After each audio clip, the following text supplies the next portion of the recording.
Anda menyaksikan Breaking News Kompas TV, Saudara. Televisi Nasional Iran mengumumkan Mujtaba Khamenei sebagai pemimpin tertinggi Iran menggantikan ayahnya Ayatollah Ali Khamenei yang terbunuh dalam serangan gabungan Amerika Israel.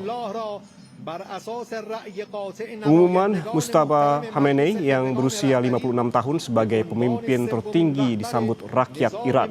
Menunjukkan Mujtaba dilakukan saat perang Iran melawan Amerika dan Israel masih berlangsung. Namun, Mujtaba Khamenei belum banyak terdengar sejak perang dimulai. Mujtaba juga belum pernah masuk ke struktur pemerintahan Iran. بهت فرو رفته است.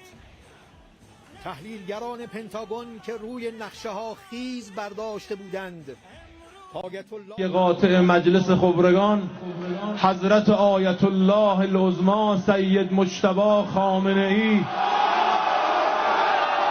رهبر عزیز ما ولی فقیه ما الله اکبر.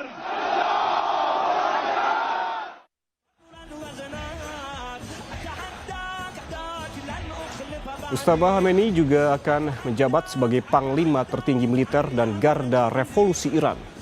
Sebagai Ayatollah, Mujtaba Khamenei juga memiliki wewenang atas kelanjutan pengayaan uranium Iran. Mujtaba terpilih atas putusan majelis pakar yang beranggotakan 88 ulama Iran yang bertugas memilih pemimpin tertinggi.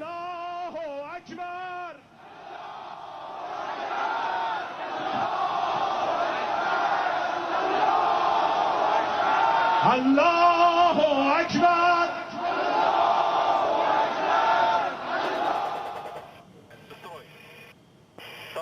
Sementara itu, Saudara, berikut ini adalah visual yang dirilis oleh Kementerian Pertahanan Uni Emirat Arab yang memperlihatkan pertahanan udara Uni Emirat Arab menghancurkan drone Iran.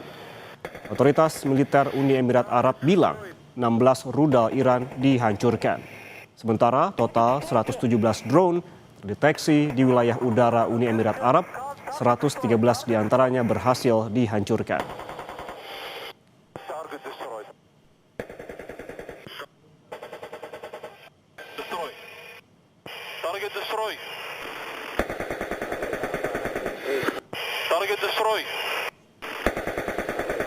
الساعة 6 الصبح عرفت شو هي والمجزرة اللي صارت طابق بناية من 3 طوابق فيها 14 شهيد و6 جرحى. عرفت كيف؟ يعني انت احنا على كل حال معودين، يعني هذه اسرائيل معودين عليها نحن مهما عمل، بس ما بتأثر علينا لو مهما يكن. Saudara, Televisi Nasional Iran mengumumkan Mujtaba Khamenei sebagai pemimpin tertinggi Iran menggantikan ayahnya Ayatollah Ali Khamenei yang terbunuh dalam serangan gabungan Amerika Israel. Lalu bagaimana Ayatollah Mujtaba Khamenei memimpin Iran berperang melawan Israel dan Amerika Serikat? Kita akan langsung bahas bersama pengamat Timur Tengah Hasibullah Satrawi melalui sambungan daring. Pak Hasibullah, selamat pagi. Selamat pagi, Kompas TV. Pak Hasibullah, menurut Anda dengan terpilihnya sosok Mujtaba, seperti apa sosok ini? Karena memang sebagai putra mendiang dari Ali Khamenei, ini belum terdengar begitu jelas begitu sosok dari Mujtaba ini. Ya, akhirnya pemilihan ini, pengumuman ini dilakukan oleh Iran. Saya terus terang semenjak 2 hari 3 hari setelah perang ini berlangsung sejak hari Sabtu kemarin 28 Februari itu menunggu ini kapan, apakah ini akan terjadi pemilihan pemimpin tertinggi atau tidak, karena bagi saya nanti mungkin kita bisa urai satu-satu, ini punya makna yang sangat penting, makna strategis, makna politik yang juga akan berdampak bagi Iran dan mungkin berkaitan dengan negara-negara regional dan global secara umum. Tapi untuk sementara Mas, sejauh yang saya ikutin pemilihan ini dilakukan kurang lebih jam 1 dini hari waktu Iran atau kurang lebih jam 3 atau 4 4.30 waktu Indonesia Barat karena ada selisih kurang lebih 3 jam setengah. Nah, itu artinya saya menghitung berarti pemilihan ini atau pengumuman ini kurang lebih dilakukan di jam 231 semenjak operasi ini, serangan ini dilakukan oleh Amerika dan Israel pada hari Sabtu jam 1 siang waktu Indonesia Barat. Saya menggarisbawahi dua hal dari pengumuman ini. Yang pertama adalah secara timing. Kalau ini dilakukan pada jam 1 dini hari dan terutama pada saat masyarakat Iran merayakan penyambutan Lailatul Qadar, maka ini sungguh timing yang sekali lagi tidak hanya punya makna politik dan itu sesuai dengan tugasnya, bahwa pemimpin tertinggi Iran bukan hanya semata-mata pemimpin politik, pemimpin angkatan bersenjata, tapi juga beliau adalah pemimpin spiritual tertinggi. Dan kalau dalam tradisi Islam, jam 1 malam atau pertengahan malam itu adalah waktu yang paling istijabah. Apalagi ini dilakukan pada momen penyambutan Lailatul Qadar yang dalam keyakinan umat Islam secara umum itu momen yang jauh lebih baik daripada 1.000 bulan. Nah, ini tentu juga punya makna dan kita harapkan ini juga ditangkap oleh negara-negara regional dan juga global, bahwa kalau ini diambil momen Lailatul Qadar maka bisa juga dimaknai bahwa ini diharapkan bisa menjadi kebaikan, karena Lailatul Qadar itu adalah malam kebaikan, bahkan juga bisa disebut sebagai malam keberkahan dan malam perdamaian. Karena dikatakan salamun hiya hatta matla'il fajr, bahwa di malam Lailatul Qadar itu akan penuh dengan perdamaian, dan semoga ini menjadi semangat ke dalam bagi Iran untuk bagaimana mengelola keadaannya ke depan dalam semangat perdamaian, dan juga menjadi pesan yang sangat kuat keluar termasuk ke regional negara-negara Arab Teluk dan Timur Tengah, bahwa ini ada upaya, ada ikhtiar untuk katakanlah menyulam kebaikan dan perdamaian-perdamaian ke depan. Dan yang kedua, saya ingin memaknainya secara politik. Nah, ini yang selalu saya sampaikan berkali-kali, bahwa masa depan Iran atau skenario Iran setelah serangan 28 Februari itu tidak terlepas dari dua, yaitu di antara skenario penggantian rezim yang diinginkan oleh Trump dan Netanyahu, atau justru pengukuhan rezim atau pembaharuan revolusi Islam Iran. Nah, pengumuman atau pemilihan daripada Ayatullah Mujtaba Khamenei ini menjadi indikasi yang sangat kuat dari rakyat Iran, dari bangsa Iran, bahwa mereka lebih memilih skenario yang kedua, yaitu skenario mempertahankan rezim, memperbaharui semangat revolusi Islam Iran. Karena itu yang dipilih adalah Mujtaba Khamenei. Kita tahu dari beberapa kandidat yang beredar sebenarnya ada banyak, minimalnya ada yang jauh lebih akomodatif, yang jauh lebih katakanlah lebih lebih terbuka termasuk dengan Barat. Nah, salah satu yang mengemuka dari sisi ini adalah cucu daripada Imam Khomeini, yaitu Hasan Khomeini, yang dikenal lebih reformis. Tapi sekali lagi, kalau kita bicara demokrasi, kita konsisten dengan nilai kedaulatan bangsa-bangsa, maka masyarakat Iran punya hak untuk memilih siapa pemimpinnya. Dan sekarang melalui majelis pakar yang terdiri dari 88 orang, yang dipilih adalah justru sosok Mujtaba Khamenei yang katakanlah secara nilai-nilai Iran sendiri sebenarnya ada hambatan-hambatan. Kalau dalam bahasa yang disampaikan oleh elit-elit Iran, ya, ada tantangan-tantangan. Salah satu tantangannya adalah fakta bahwa Mujtaba Khamenei adalah sang putra atau anak daripada Khomeini.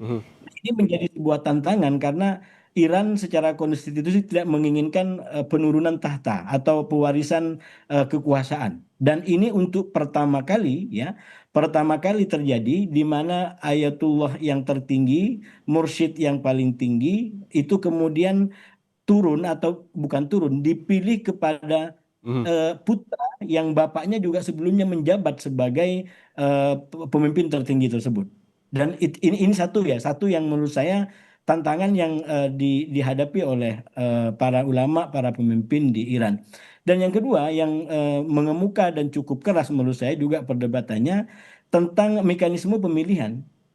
Secara konstitusional, mekanisme pemilihan itu dilakukan harus secara langsung, secara in person.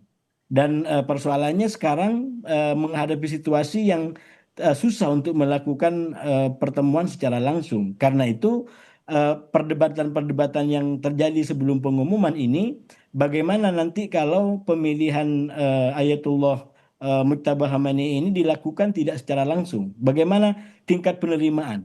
Nah, rupanya pada akhirnya ketika ini diumumkan berarti paling tidak mayoritas daripada majelis pakar ini sudah apa ya namanya ya, mampu melampaui dan mengatasi kendala-kendala tadi, walaupun sekali lagi itu tetap menjadi sebuah catatan, tapi mungkin karena situasinya yang darurat, situasinya yang memaksa, maka Oke. kemudian tidak harus pemenuhan 100% sebagaimana pada zaman sebelum perang. Ini kan zaman-zaman perang. Nah, pesan dari situ justru lebih kuat bahwa ini memang sengaja memilih sosok yang bernama Mujtaba Khamenei, walaupun dengan catatan tadi yang artinya semakin mengukuhkan pesan perlawanan, pesan pengukuhan dan pembaruan terhadap revolusi Islam Iran.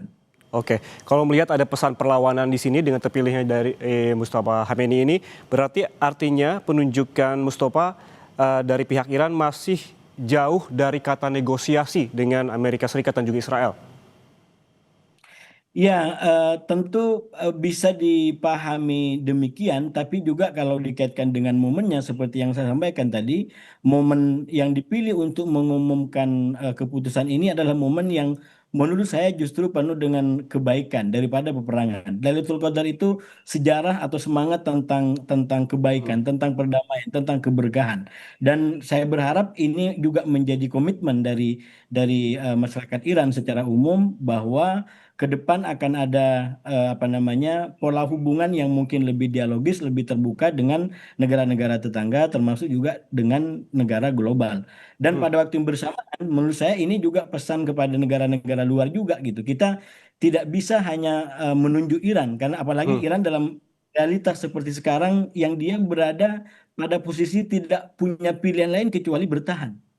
Iran kalau kita mau lihat dari sisi manapun, dia adalah pihak yang diserang. Dia tidak melakukan serangan apapun. Walaupun memang tuduhannya bahwa dia mengembangkan senjata nuklir atau mengembangkan rudal. Tapi nuklir pun dinyatakan oleh lembaga-lembaga yang terkait, Iran tidak memiliki ke sana. Dan rudal pun, kalaupun dia punya rudal, itu dia tidak pernah gunakan untuk ofensif, untuk menyerang lebih dulu. Sekarang menjadi keluar rudal-rudal itu karena Amerika dengan Israel yang melakukan penyerangan. Jadi sekali lagi kita harus baca secara berimbang bahwa ya memang Iran ini menjadi menakutkan dengan senjata yang dimiliki, tapi dalam konteks membela diri menurut saya belum ada norma-norma yang dilanggar di situ. Dan kita juga menekankan kepada Iran sekali lagi agar tetap mengedepankan upaya-upaya diplomasi, cara-cara damai, terutama kalau nanti ini sudah berakhir sehingga keberkahan dan perdamaian itu bisa dipertahankan. Nah, pada waktu yang bersamaan kita juga harus kasih pesan kepada katakanlah Amerika, Israel dan negara-negara lain di luar yang katakanlah sekarang mulai mempertimbangkan untuk bergabung dengan koalisi yang menyerang Iran untuk kalau menurut saya mari kita kembali kepada nilai-nilai yang mengatur kita semua. Nilai dan peraturan internasional, nilai tentang demokrasi, nilai tentang menghormati bangsa-bangsa. Walau bagaimanapun ya, ini apa namanya Iran punya rudal seperti itu sekali lagi dia tunjukkan bahwa rudal-rudalnya hanya dilakukan dalam konteks membela diri. Tapi kita juga pesankan kepada Iran kita semoga ke depan bisa istilahnya mengelola. Kalau dalam konteks Iran kan ini sama, Iran dan Amerika kurang lebih menganggap yang lain adalah ancaman. Nah, sekarang harus mengelola secara logika akal sehat dan kemanfaatan bahwa ketika perang terjadi seperti sekarang justru yang terjadi adalah dampak yang lebih besar lagi.